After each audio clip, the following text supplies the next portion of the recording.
What you're about to hear will change you. Once this is heard, you won't see the world or yourself the same way again. You didn't find this by accident. You were called to it. Something within you has been waiting for this exact moment to awaken. This audiobook is a key to your third eye activation, the center of intuition, truth, and vision. Once opened, it can't be closed. You'll begin to see what others overlook, sense what's hidden, and remember who you truly are. Before we begin, share in the comments where you're listening from and what drew you here. It's always powerful to see so many awakening together. You can simply listen and let the words flow through you, or follow along with the on-screen version for a deeper, more focused experience. Let's begin. There is a voice inside you that speaks in a language older than words. It is the gut feeling that steers you away from a wrong turn, the sudden knowing that answers a question before you have finished asking it, the profound sense of connection you feel when you look at the stars. This, seeker, is not your imagination. This is the whisper of your third eye, and it has been calling to you for your entire life. You are reading these words now not by accident, but because that part of you, the most authentic and powerful part of you, has guided you here. It recognizes a familiar truth, a resonance that vibrates at a frequency your logical mind is only just beginning to comprehend. Most people live their entire lives confined to a five-sense reality. They see, hear, touch, taste, and smell, and they believe this is the sum total of existence. They navigate the world using only these external instruments, never realizing there is a master navigator within, a silent captain seated at the helm of their consciousness. This captain possesses a sixth sense, an inner vision that perceives the subtle energies, the underlying patterns, and the deeper truths that the five senses are too coarse to detect. A person can be highly successful, intelligent, and capable, yet feel a persistent, nagging emptiness, a sense that there must be something more. That emptiness is the soul's longing to reunite with this dormant power. It is the thirst of a man in a desert who does not know the name for water, but knows he must find it to survive. This book is your map to that oasis. We are not here to install something new within you, as if you were a computer receiving a software update. You are not broken. You are not lacking. You are, in fact, already whole. Our work together is one of remembrance, of activation, of peeling away the layers of doubt, distraction, and societal conditioning that have clouded this magnificent inner lens. Think of your third eye not as a physical eye, but as the center of your intuition, your insight, and your conscious awareness. It is the seat of your imagination, the source of your deepest creativity, and the gateway to states of profound peace and understanding. When this center is clear and active, life ceases to be a series of random events happening to you. It transforms into a meaningful journey that you are consciously co-creating with the universe. Let me speak to you directly for a moment. You have felt it. That moment of absolute certainty for no logical reason. The dream that felt more real than waking life. The profound sense of peace that washed over you in a moment of quiet contemplation. You may have dismissed these moments as flukes, as wishful thinking, or as neural static. I am here to tell you that these were not anomalies. They were glimpses. They were your third eye, for a brief second, blinking open, and showing you a reality that is always there, just beneath the surface of the noisy world. You are not losing your mind. You are finding your soul. And this journey of activation is the most important one you will ever take. It is the journey from being a passenger in your life to becoming the conscious pilot. The path is before you. Take a deep breath and let us take the first step together. Chapter 1. The Whisper Within. Recognizing your innate intuition. What is that first, fleeting thought that enters your mind the moment before doubt rushes in? That initial spark, the silent knowing that arrives without fanfare or justification. This is the pure, unadulterated voice of your intuition. It is the whisper within. Every single person has experienced this phenomenon. A man is about to leave his house, and a subtle feeling suggests he check the stove one more time. He does, and finds he had left a burner on low. A woman is considering two job offers. One is logically perfect on paper, but the other, less obvious choice, carries a feeling of rightness, a magnetic pull she cannot explain. When she heeds that pull, she steps into a role that not only fulfills her professionally, but transforms her personally. These are not lucky guesses. They are demonstrations of a faculty that operates beyond the speed of linear thought. The greatest challenge this whisper faces is the roaring crowd of your conscious mind. The logical brain, a magnificent tool for analysis and reason, often arrogantly assumes it is the sole commander of your life. It demands data, evidence, and a step-by-step progression. When the whisper of intuition presents an idea that lacks a clear, logical pathway, the mind immediately scoffs. It labels it irrational, foolish, or risky. It begins to build a case against this inner knowing, citing past failures and potential embarrassments. Most people, trained from childhood to prioritize logic above all else, capitulate. They silence the whisper and follow the roar, often to a destination of mediocrity or regret. The first and most fundamental step in activating your third eye is to learn to distinguish the whisper from the roar, and then, courageously, to grant the whisper your vote of confidence. Your intuition speaks a subtle language. It rarely shouts. It communicates through feelings in the body, a tightness in the gut signaling a no, an expansive, light feeling in the heart signaling a yes.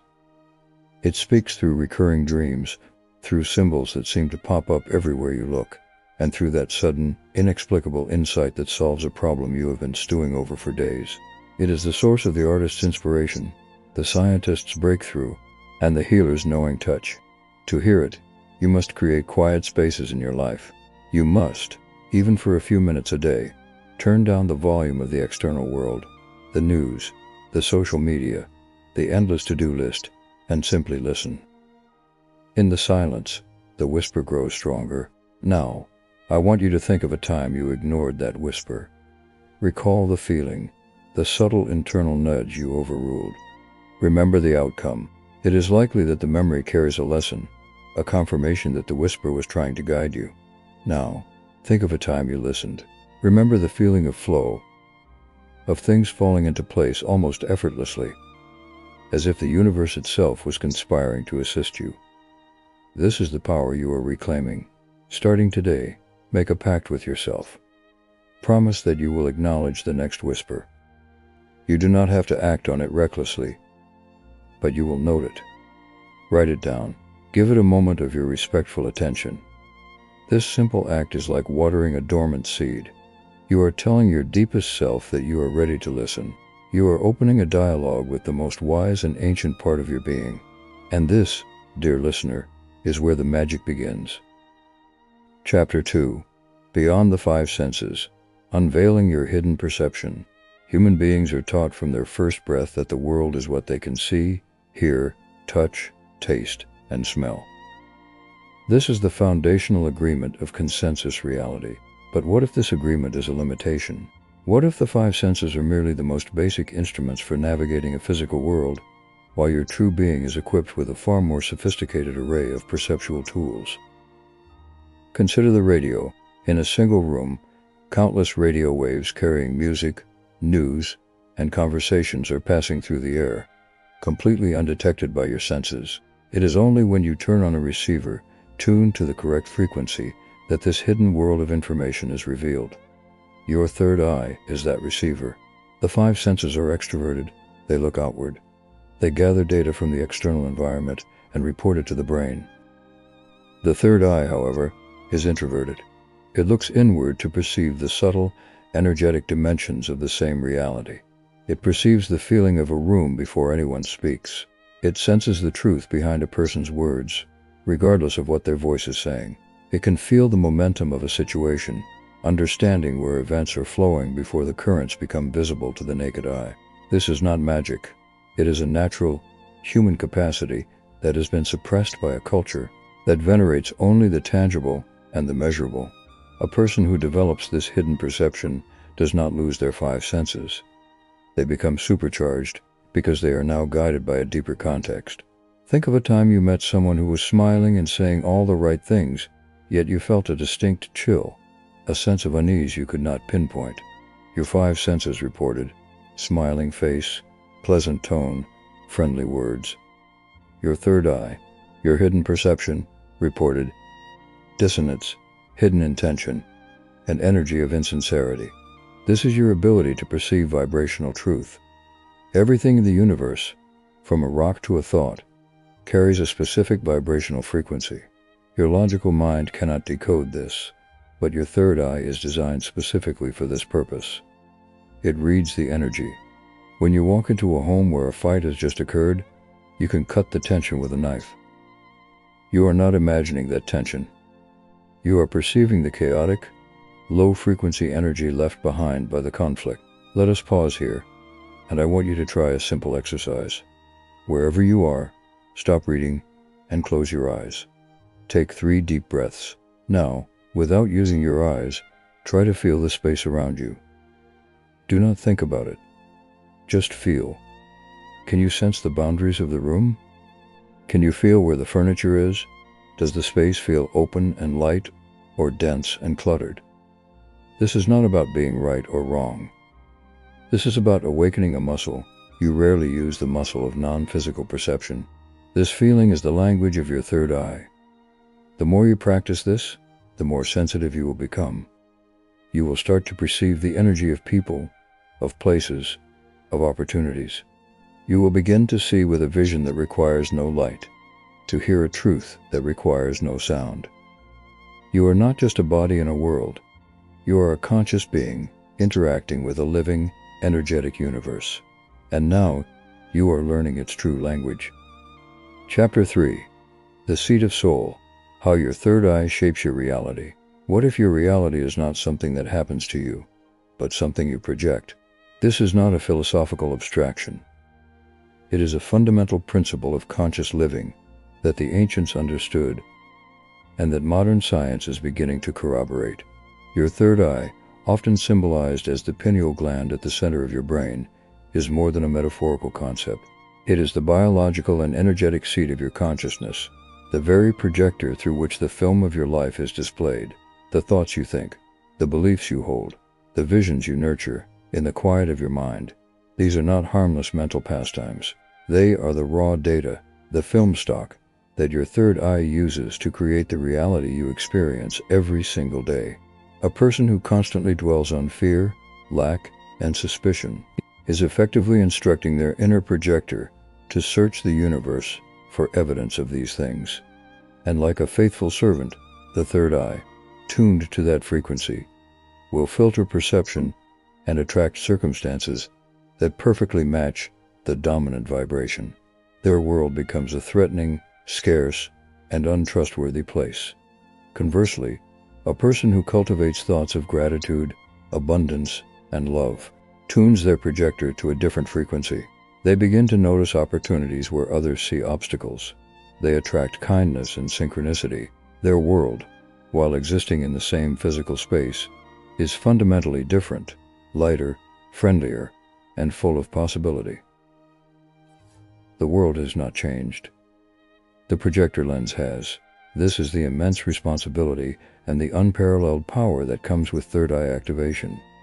You are no longer a victim of circumstance. You are the conscious director of your experience. Your imagination is not for idle daydreaming. It is the workshop of your soul, the place where you draft the blueprint of your future. When you close your eyes and vividly imagine yourself achieving a goal, living in a state of peace, or interacting with others with compassion, you are not pretending. You are programming. You are sending a powerful, energetic signal to the universe that says, "This is my truth. Match this." The universe, in its infinite intelligence, has no choice but to comply, arranging people, events, and resources to bring that inner picture into outer manifestation. Let me address you directly now. Look at your life as it is today, your relationships, your work, your health, your state of mind. Be honest. Do not judge it. Simply observe it. What does it reflect back to you about your inner world? What have you been projecting? If you see patterns of struggle, it is a signal that your inner projector is running an old film, perhaps one of limitation or unworthiness that you inherited long ago. The glorious news is that you can change the film. Right now, in this moment, you can choose a new vision. Close your eyes. See yourself not as you are, but as you know, in your soul, you are meant to be. See yourself vibrant, healthy, and full of vitality. See yourself engaged in work that is deeply meaningful. See yourself surrounded by love and respect. Feel the feelings of that reality. This is not escapism. This is the most potent creative act you will ever perform. You are using the seed of your soul to shape a new reality. And from this day forward, that is exactly what will begin to take form. Chapter 4. The Inner Compass. Navigating Life with Spiritual Confidence. Life is a vast and often uncharted ocean. You can have the finest ship, the most detailed maps, and a strong wind at your back, but without a reliable compass, you are ultimately sailing blind, at the mercy of the currents and the storms. Your logical mind is a brilliant map reader. It can plot a course based on known data, past experiences, and societal benchmarks for success. But what happens when you sail into unknown waters, where the maps are blank? What happens when a storm arises that is not documented in any sailing manual? This is where the map reader becomes paralyzed. This is when you need your inner compass, your activated third eye, to show you the way. This inner compass does not point north. It points toward truth. It is your personal, infallible guide to what is right, what is aligned, and what is for your highest good in any given moment. Its needle is calibrated by your soul's purpose, not by society's expectations. Following this compass requires immense courage, because it will often direct you away from the safe, familiar shores and into the open, deep waters of your own potential. It might guide you to leave a secure job that is draining your soul. It might nudge you to mend a broken relationship you have been avoiding. It might insist that you pursue a creative passion that others deem impractical. The map reader in your mind will protest loudly, listing all the risks and potential losses. But the inner compass remains steady, pointing unerringly toward growth, expansion, and authentic fulfillment. How does one learn to trust this compass? It begins with small, daily calibrations. It is the practice of checking in with yourself before making decisions, big or small. Instead of immediately asking, "What is the logical thing to do?" you pause and ask, "What feels right? What choice brings me a sense of peace and expansion, even if it is less conventional?" You start with inconsequential choices: what to eat for lunch, which route to take on your walk. You notice the subtle feeling of a yes versus a no in your body. A yes often feels light, open, and curious. A no feels heavy, constrictive, and draining. As you practice honoring these subtle signals, your confidence grows. You learn that this compass is not leading you astray. It is guiding you home to yourself. You, who are on this path, have felt the confusion of conflicting advice. Everyone has an opinion on how you should live your life. The world is full of map readers eager to tell you which route is safest, most profitable, or most respectable. But only you possess the compass that knows your true destination. There will be days when the fog rolls in, when doubt clouds your perception, and the needle seems to spin. In those moments, your practice is to be still. Go into the silence. Breathe.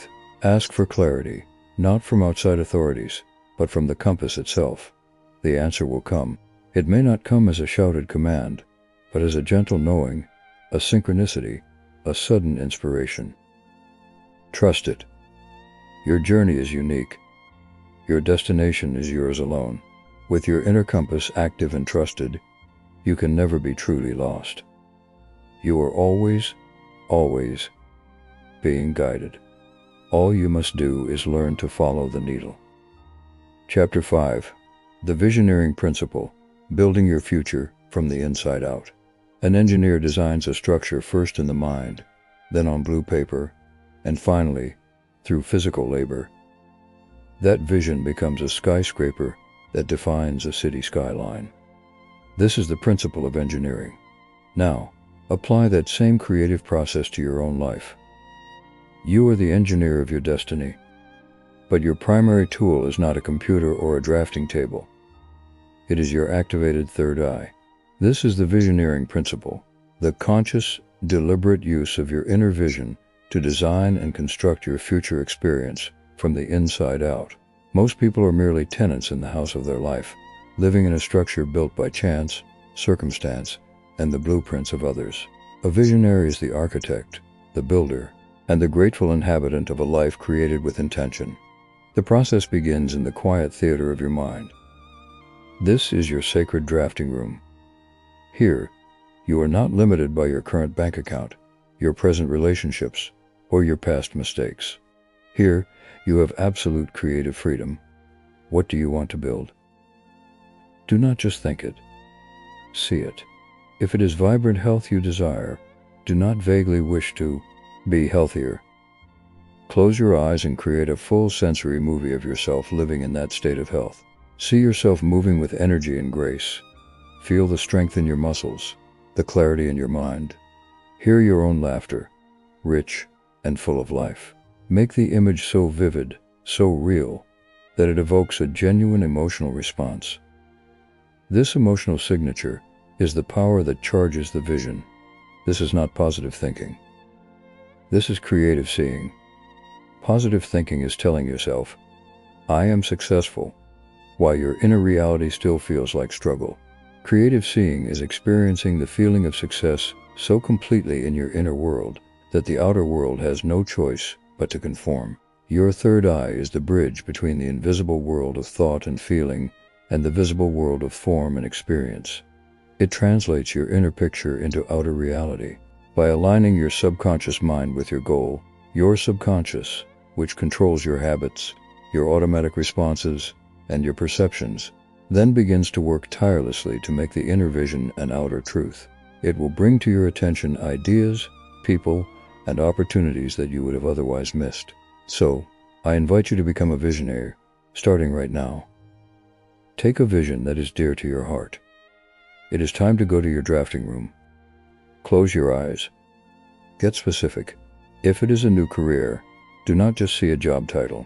See the office, feel the atmosphere, hear the conversations you are having, feel the satisfaction of doing meaningful work. If it is a loving relationship, feel the warmth of connection, the sense of being seen and understood, the shared joy. Spend 5 minutes each day in this powerful state of creative seeing. Do not worry about the how. The how is the domain of the universe. Your job is to provide the clear, compelling what, and to charge it with the genuine feeling of its reality. You are not just hoping for a better future. You are, through the profound power of your third eye, building it, brick by emotional brick, in the one place where all creation begins within. Chapter 6, The Intuition Workout. Practical exercises to strengthen your inner sight. A muscle that is not used will atrophy. It will become weak and ineffective. The same is true for your intuitive faculty, your third eye. It is a muscle of perception, and to develop its strength, clarity, and reliability, it requires consistent exercise. Knowledge without application is merely entertainment. The principles we have discussed are powerful, but they remain theoretical until you put them into practice. This chapter is your gym. Here, you will find practical, potent exercises designed to move you from theory to experience, from hoping you have intuition to knowing you do. Commit to this workout with the same dedication you would give to physical training, and you will be astounded by the results you will see in your life. The first and most foundational exercise is the daily quiet time. This is non-negotiable. You must carve out at least 10 to 15 minutes each day to sit in silence. Find a comfortable place where you will not be disturbed. You can sit in a chair with your feet flat on the floor, or you can sit cross-legged on a cushion. The posture is less important than the intention. Close your eyes. Begin by focusing on your breath. Do not try to control it. Just observe it. Feel the air moving in and out of your body. Your mind will wander. This is inevitable. When you notice it has drifted into thought, gently and without judgment, guide your attention back to your breath. This practice of focused attention is like weightlifting for your awareness.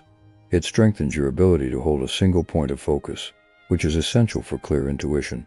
Once you have established a few minutes of calm, introduce the second exercise, the question and receive practice.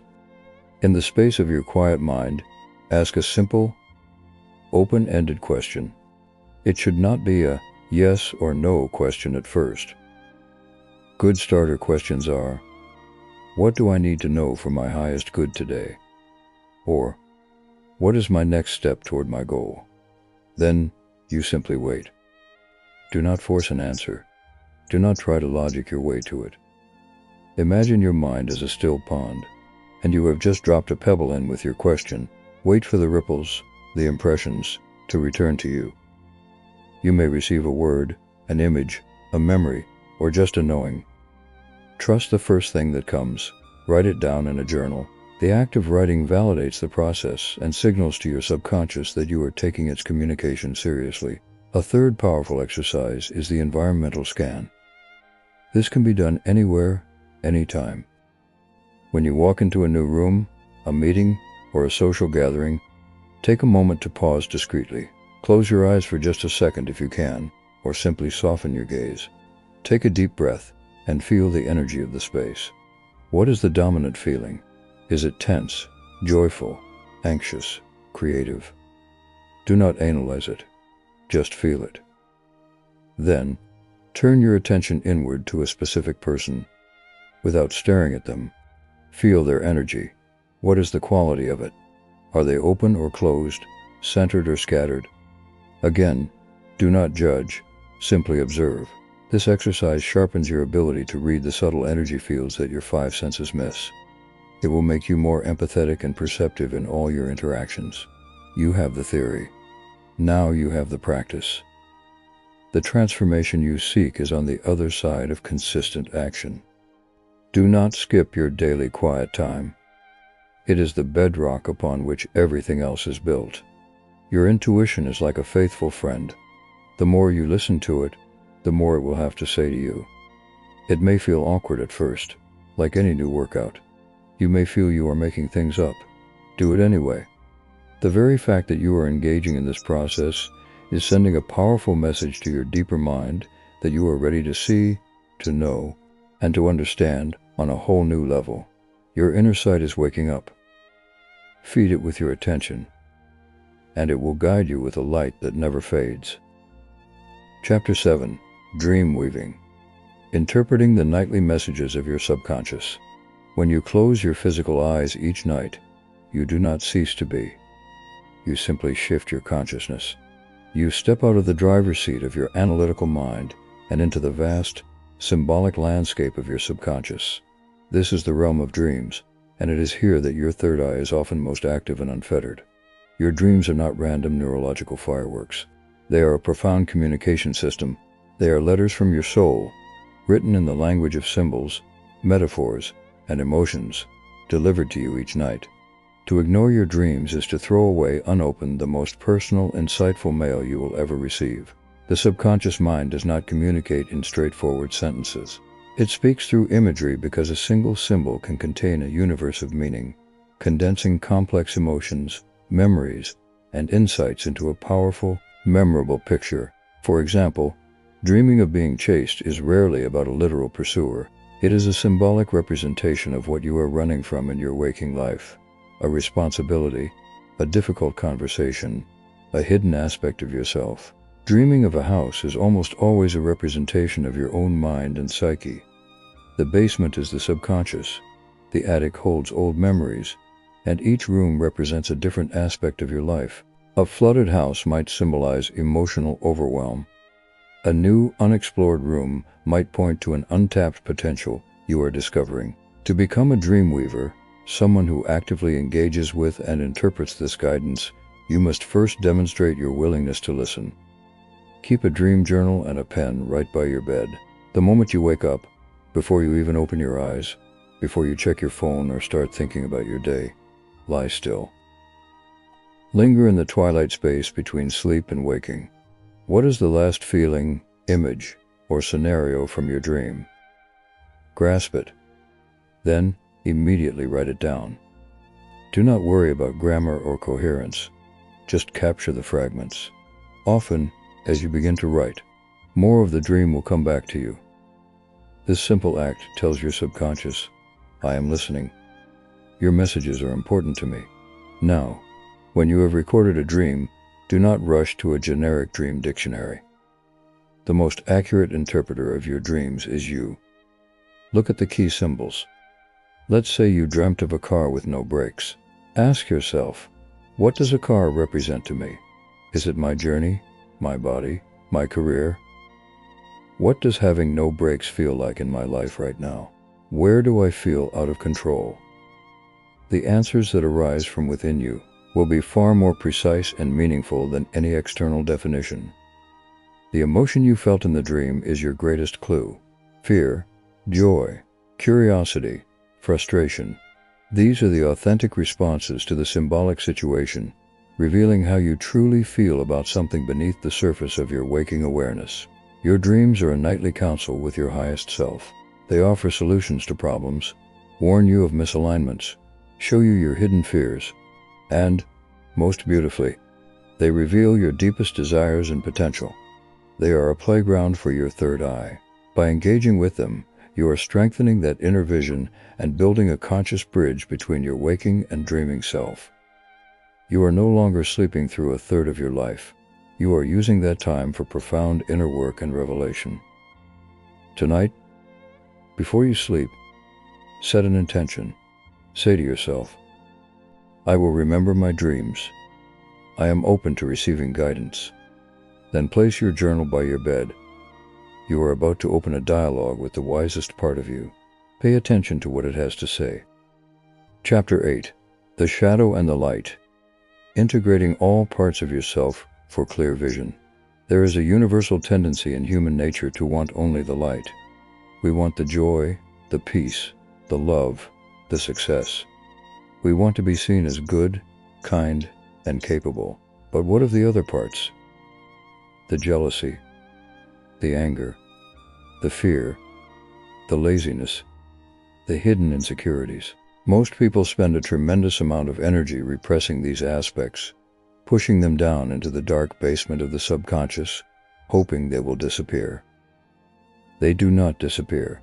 They become the shadow, a tangled mass of disowned energy that lurks beneath the surface of your awareness. And here is the critical point that every seeker must understand. A shadow, by its very nature, blocks the light. You cannot have clear third-eye vision. If you are unwilling to look into your own darkness, your third eye sees everything. It perceives the totality of who you are, the light and the shadow. When you refuse to acknowledge a part of yourself, you create an internal conflict. The energy you use to repress that trait is energy that is diverted from your creative and intuitive flow. Furthermore, that repressed shadow content will project itself outward onto the world. The man who refuses to acknowledge his own anger will see anger everywhere in others. The woman who will not admit her own need for control will constantly feel that others are trying to control her. Your outer world becomes a mirror, faithfully reflecting back the parts of yourself you are too afraid to face. The people who trigger you the most are your greatest teachers, for they are pointing directly at your shadow. The path to clear vision, therefore, is not to eliminate the shadow, but to integrate it. Integration is the act of bringing the light of your conscious awareness into the dark corners of your psyche. It is about turning toward these disowned parts with curiosity and compassion, rather than with judgment and fear. You must ask the difficult questions. Where am I being dishonest with myself? What traits in others cause me to react with intense negativity? When have I acted in a way that is contrary to my stated values? This is not an exercise in self-flagellation. It is an act of profound courage and self-love. You are gathering up the lost, orphaned parts of your soul and welcoming them home. Let us do a small piece of this work right now. Think of a person you have a difficult relationship with, someone who really irritates you. Now, write down the 3 qualities in them that you find most unbearable. Be specific. Perhaps they are arrogant, irresponsible, and manipulative. Now, here's the challenging pivot. Ask yourself, when have I been arrogant? Where in my life am I being irresponsible with my own well-being? In what subtle ways do I try to manipulate situations or people to get my way? Be brutally, compassionately honest. You will likely find a resonance. You do not act in these ways all the time, but the seed of that behavior exists within you. By acknowledging it, you reclaim the power you gave away by projecting it onto them. You integrate the shadow. This process is the great alchemy of personal growth. The integrated shadow does not vanish. Its energy is transformed. Your repressed anger, when integrated, becomes the fuel for healthy boundaries and passionate action. Your hidden fear becomes a source of wisdom and discernment. As you integrate these parts, the internal conflict ceases. The energy that was used for repression is freed. The mirror of your life clears, and your third eye, no longer clouded by internal division, can see with a piercing, unobstructed clarity. You become whole, and a whole person, operating with a clear lens, is a force of nature in this world. Chapter 9. The Synchronicity Highway. Recognizing the guidance all around you. Have you ever thought of a song, only to have it play on the radio moments later? Have you ever met the perfect person at the exact moment you needed their wisdom? Have you ever stumbled upon a book that contained the precise answer to a question you had been holding in your heart? These are not coincidences. The world does not operate on random chance for those who are awake. These meaningful coincidences are called synchronicities, and they are the language of the universe. They are winks from the cosmos, confirming that you are on the right path, that you are connected, that you are guided. When your third eye is active, you stop seeing life as a series of random events and start traveling the synchronicity highway. A synchronicity is a bridge between the inner world and the outer world. It occurs when an inner thought, feeling, or question is mirrored by an outer event in a way that is too specific and meaningful to be dismissed as chance. It is the universe's way of saying, "You are not alone in this. I am speaking to you. Pay attention."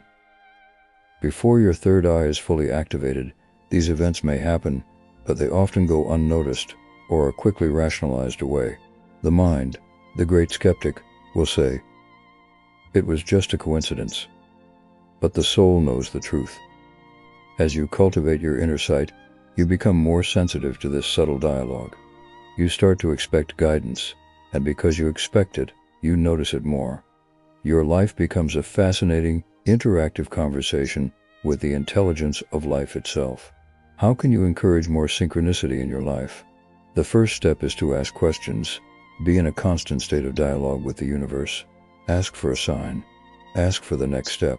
Ask to be shown what you need to see.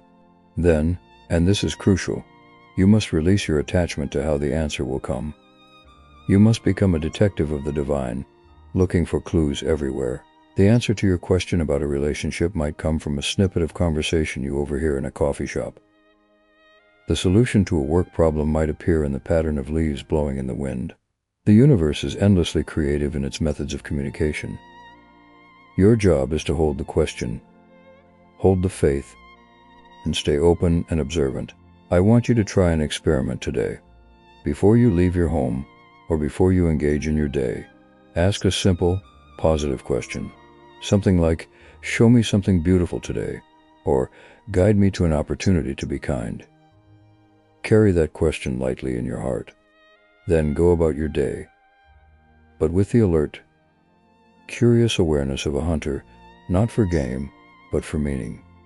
Watch for the signs. They will come. It might be an unexpected smile from a stranger, a butterfly that crosses your path, a song that seems to speak directly to you.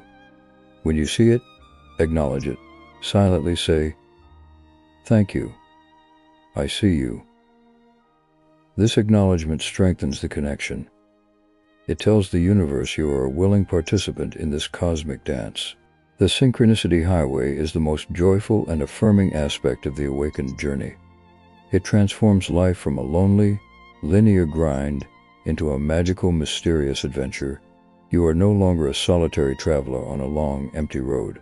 You are a co-creator, moving in harmony with a living, intelligent universe that is constantly responding to your vibration and offering you guidance, comfort, and confirmation. The signs are always there. The guidance is always available. Your third eye is the organ that allows you to perceive it. So, ask your questions, open your eyes, and get ready to be amazed by the conversation that has been waiting for you all along. Chapter 10. Living in the Third Eye. Embodying your awakened state in daily life. Activation is not a destination you arrive at, and then simply admire. It is not a trophy to be placed on a shelf. True activation is a state of being that must be embodied, moment by moment, in the messy, beautiful, and often challenging tapestry of daily life. It is one thing to have a profound experience of insight during meditation. It is another entirely to carry that clarity into a stressful traffic jam, a difficult business meeting, or a disagreement with a loved one. This final chapter is not an end, but a beginning. It is about integration, about how you, as an awakened individual, can live from your third eye as your default state, making intuition your first language and inner vision your guiding light. Living in the third eye means you have shifted your center of gravity. You no longer reside primarily in the frantic, calculating world of your ego mind. You have taken up residence in the calm, observant, and knowing center of your being. From this vantage point, you can watch the thoughts and emotions of the ego mind without being completely identified with them. You can feel anger arise, but you are not the anger. You can hear the voice of fear, but you are not the fear. You are the conscious awareness behind it all. This is the essence of mastery.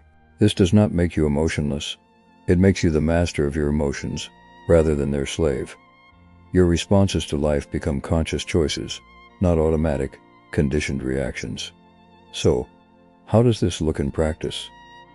It looks like pausing before you speak or act. In that sacred pause, you check in with your inner compass. You ask, what is the truth here? What response would be most aligned? It looks like trusting the nudges, even when they seem inconvenient, turning down a social engagement because your energy needs restoration, or making a phone call to someone who has popped into your mind. It means you stop seeking validation from the outside world, because you have an internal source of validation that is far more accurate and loving. You make decisions based on inner resonance, not outer pressure. You forgive more easily, because you see the unconsciousness in others, and recognize your own journey from that same state. Let me speak to the part of you that might be wondering, can I really live like this all the time? The answer is, you will have moments of clarity and moments where you forget. This is human. The goal is not perfection, it is progression. The more you practice returning to this center, the more natural it becomes. Start by creating triggers in your day that remind you to check in. Every time you look at your phone, let it be a reminder to take one conscious breath and feel your inner state. Every time you walk through a doorway, let it symbolize crossing a threshold into present moment awareness. Every time you hear a siren or a bell, let it be a call back to your center. These small, consistent practices weave the awakened state into the fabric of your life. You began this journey because you sensed there was more. You felt the whisper, and you chose to listen. You have learned to see beyond the five senses, to trust your inner compass, to vision your future, and to recognize the guiding hand of synchronicity. You have done the hard work of shadow integration. Now, you are being called to live it. This is your new normal. This is what it means to be truly, fully awake. The world needs you in this state. It needs your clarity, your compassion, and your conscious co-creation. Do not hide your light. Do not doubt your knowing. You have activated the most powerful navigational tool known to humankind. Now, go forth and live from it. Let your life itself become the most powerful, radiant, and authentic expression of your open third eye. The journey continues, and it is more magnificent than you can possibly imagine.